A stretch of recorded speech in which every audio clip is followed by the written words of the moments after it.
What is up, my dashing dudes? I am the Hans TV, and I hope that y'all are ready for a completely different kind of story set than was featured yesterday, because we're diving back in to r/stories about Kevin. Our first Kevin for the day comes to us courtesy of Mike Poland, my friend, Kevin. I was friends with a girl for a while before I realized she was in fact a Covina. One day when she was 17, I decided to teach her how to drive so she could get a license. As soon as she gets in the car, she asks me how to turn on the car. I asked her if she was serious, and she kind of looked at me with a smile and said she had no idea. I decided to take her to a church parking lot before she went around the neighborhood in my car, and for my safety. First thing, getting out of park. I told her to step on the brakes and change into drive. She asked which one was the brake, so I said the one on the left. She almost redlined the engine. She forgot her left and right. I gave her one of my old driving books when I started practicing at 15. One day in school, we were to draw a map of the US. However, replace each state with an iconic picture. Basic art class in high school. She somehow only knew where 3 states were in the US, so I showed her a map. She asked why Alaska was near Canada. Turns out she always believed Alaska was an island near Hawaii. She thought male chickens could lay eggs. I said they could not. She tried to prove me wrong by showing me her pet hen and thought it was a rooster.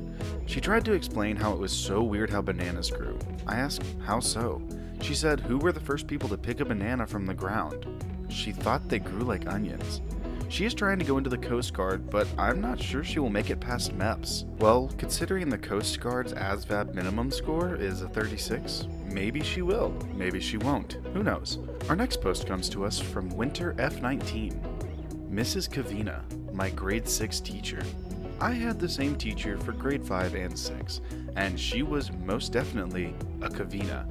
The highlights included insisting that Latin is not a real language. Not that it isn't commonly spoken anymore, but that it never existed in the first place. When one kid said his favorite food was jam donuts with pink icing, she said there was no such thing, and became angry when the kid challenged her.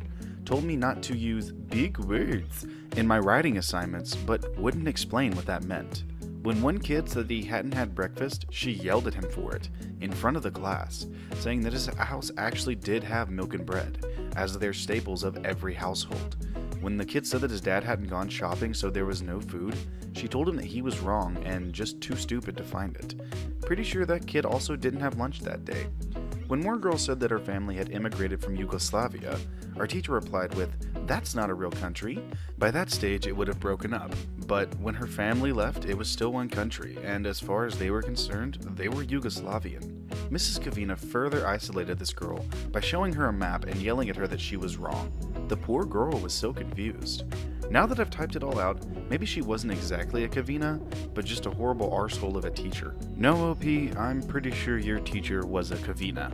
Saying Latin never existed is just absolutely stupid and unfactual. So yeah, pretty sure she's a Covina. Our next post comes from Diesel Deadbos, culmination of the ultimate Kevin at my work.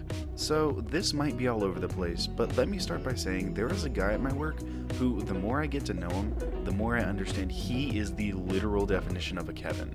Here is a collection of the things that define him. Kevin went to multiple colleges. Despite not finishing any degrees at one, has debt upwards of $75,000 currently.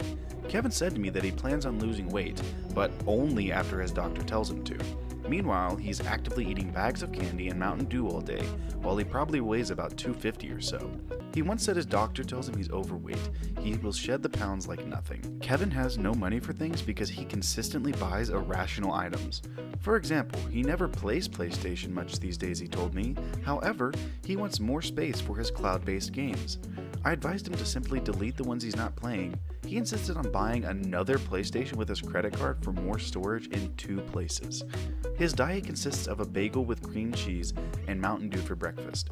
Lunch is a 1-pound container of ham, and for dinner he only eats 2 lean cuisines. I asked him why he doesn't change it up, and he said he likes consistency and it's healthier this way.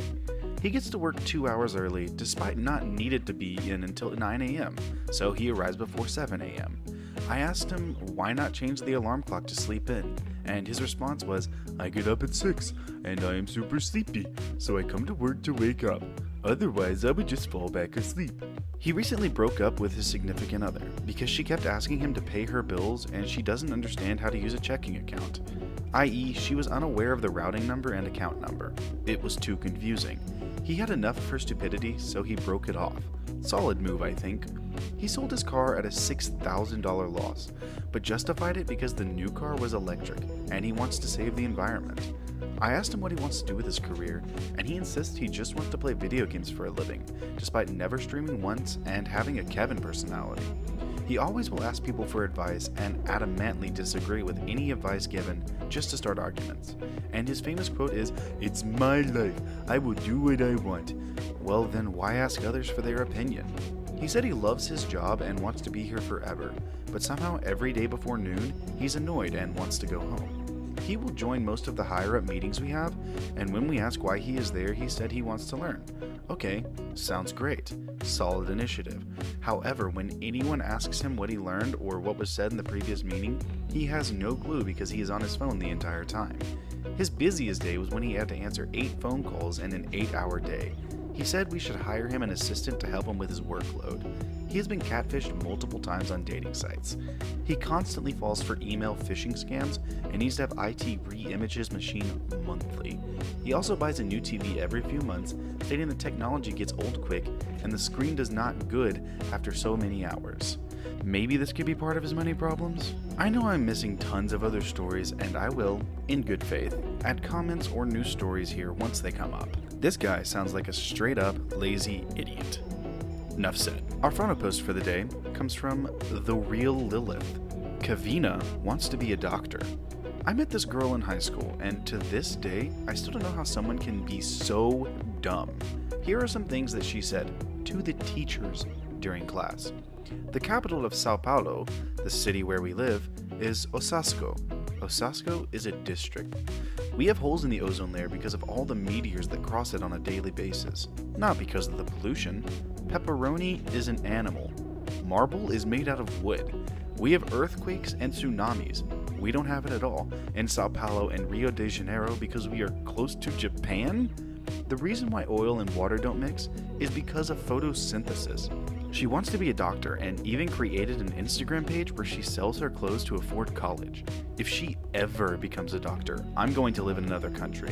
Can't risk having her as the person who is supposed to take care of me. Well, alright my dashing dudes, I think that's enough stupidity for today, and that does it for our r/StoriesAboutKevin video. If you like the stories, I'll link them down in the description as always. And if you like the video, feel free to drop a sub, a like, and a comment down below with what you'd like me to read next. A humongous thank you to my now 2 Patreons. Thank you guys, I really appreciate the support that you're giving the channel and all the suggestions that you've given me in the past couple days. And to all of my subscribers, thank you so much for coming along on this ride with me. It makes me so joyful and happy to be able to know that I'm putting out things that you guys really like. But with that being said, I will see you in the next video.